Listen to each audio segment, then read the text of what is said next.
The Tech Temple.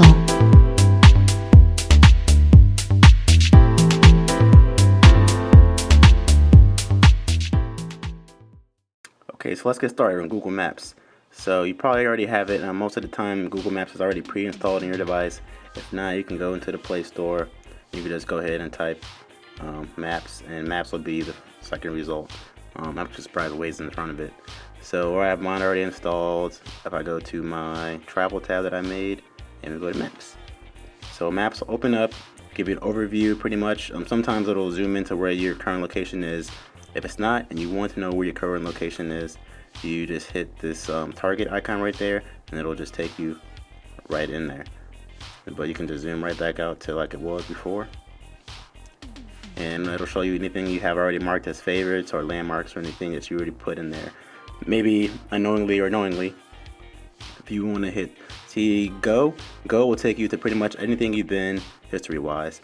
But before you can, you want to do that, I recommend going ahead and setting your home and your work. So if you wondering where in the world is the menu on this thing, you want to slide over, and that'll take you to your menu. So this background will come from Google Plus, as well as this picture icon.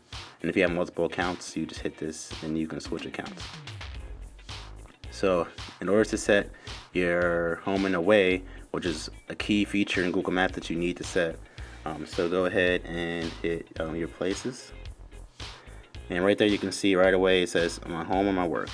So how do you set that? So you want to hit the three dots right there, and you want to hit edit home. So you hit edit home and you type an address right there, and it'll autocomplete. And when it autocompletes, hit the thing that pops up, and you'll hit OK. So right there it'll save right there. And to make it more distinguishable from all the other icons you might have on the map, I would go ahead and hit the menu button and do change icon, and you could change it to a whole bunch of other things. Let's just do right there, save it, and it will differentiate that from a lot of other things that are in the map. So same thing with your work, I would do the same thing for that too. So go back, and that way you already got your home and your work saved, and I'll show you why that's important. So when you hit go, this is all the history of places that you looked up. So this is your recent history, and here's some more history of things that you looked up before. You may not know what's stored there. There it is. But also, because you've set your home and away, so no matter where you are, you might be away from home or you're going away to go to work. Instead of having to type it in every single time, you just hit work, and then you'll hit that, and it'll show you directions based on your location. And if it's in the same time, home will do the exact same thing. And if you're away from either of those, it'll give you the time based on where you are now to get to either work or home, which is nice. So if you're, you might go to drink somewhere, you want to know, how long it's going to take me to get home, or you're leaving home and you're going to work and there's an accident, it'll tell you right here if there's an accident or if there's heavy traffic or light traffic. So that's what's nice. So that's why I recommend setting home and your work location right away before you do anything.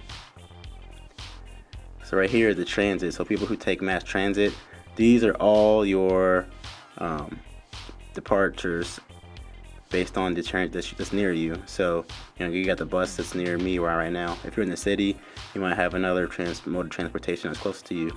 And it also tells you how long it'll take you to walk to the next station or bus stop to get to that transit place. So that's nice. And if you just want to walk, it'll tell you the time it will take just based on walking to. So let's go back to the normal menu if you're wondering. So another icon. So right here is where you search. So you type in there, you search. It'll give you the same thing as going to the go, except that it will also add recommendations. So right now, let's say you're looking for, I want to know, hey, I need to go to the gas station. I'm in the middle of nowhere. Where's the nearest gas station? You tap that, it'll take you right there, and it'll show you the nearest gas stations available around you. Same thing with restaurants or anything else you're looking for. If you have more, there's grocery stores, hotels, just the basic things that you'll probably be looking for when you're using a map, because you might be in a new area. That's what happens when you hit the search. Also, instead of hitting the search, you can also do voice commands or voice search. So let's say I want to find Buffalo Wild Wings. Buffalo Wild Wings. Here it takes me to the nearest Buffalo Wild Wings that are around me without me having to type anything, without me having to go manually search. It's already in there for you. See if you go back. So these other icons down here, let this load real quick. So these are the recommended places around you. Kind of like to go, but it'll take you right away to the best dinners, cheap eats. It'll give you categories where the locals eat. It'll give you categories already built in. If you're looking for breakfast or lunch or coffee or just drinks, and around it also show you pictures around the area that you're in. So that's what that button does, which comes from swiping from the bottom screen. You hit the middle one, right hand, it'll give you history. Again, it'll show you, hey, what's the traffic like in your area. Again, home and your work, like I said before, that's why you want to set it, because a lot of it is based off of that. And if you don't need directions, I'll go to that in the next video. That's more in depth. And again, transit from where you are. These are the stations that are nearby you. This is very helpful for people who are in the city and you rely on mass transportation and not driving. So that's how you navigate the on screen. Right there, those are the basics. I know you might already know some of that stuff, but this is just for people who have really never touched Google Maps. They're more familiar with Apple Maps, or they just haven't bothered to touch it. If I'll go over through the settings real quick, I already explained your places. The timeline, it just shows you like it is timeline of every place you've been, as long as you've had location tracking on and enabled Google to do that for you. If you haven't enabled that, it won't show it. Your contributions, that is everything that you have taken pictures for places. Say you're at Best Buy, you find something cool, you take a picture of it, and you contribute it, you'll show up in your contributions page. So I'm at level 4, local guide. And the higher your level is, the more you get some perks, like you might get invited to events, which is more handy than in bigger cities and smaller ones. It also show you all your reviews, all your reviews up here.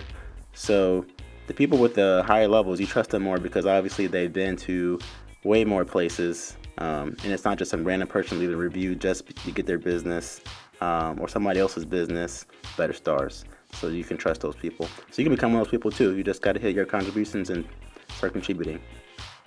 Offline areas, I'll do that in another video. Pretty much if you're going to be in a place where you know there's not going to be much of a signal, you save it right there.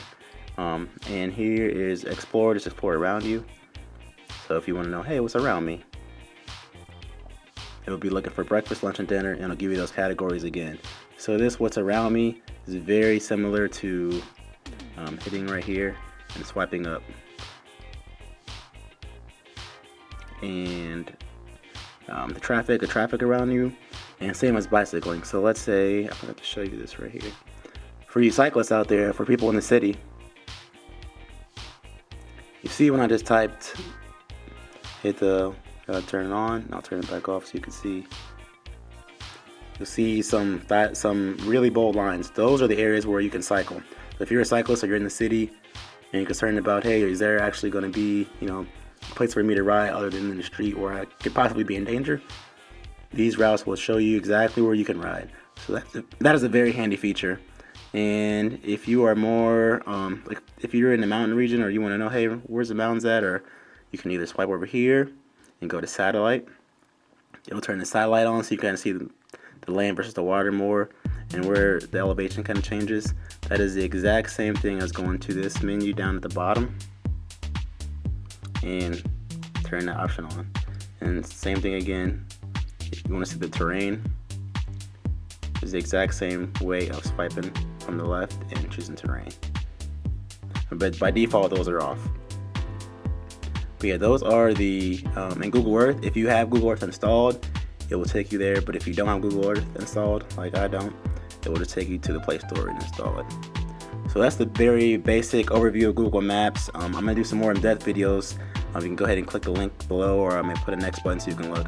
So in the next video, I'm going to go over, hey, when I'm making a trip, I'm about to plan a trip, what are the first things I should do? I'm going to show you what I do because it comes in very handy before you even get there. So if you got any other questions, let me know. Just leave them in the comments. This is Wise Man White at the Tech Temple. I will see you guys later in the next videos about Google Maps.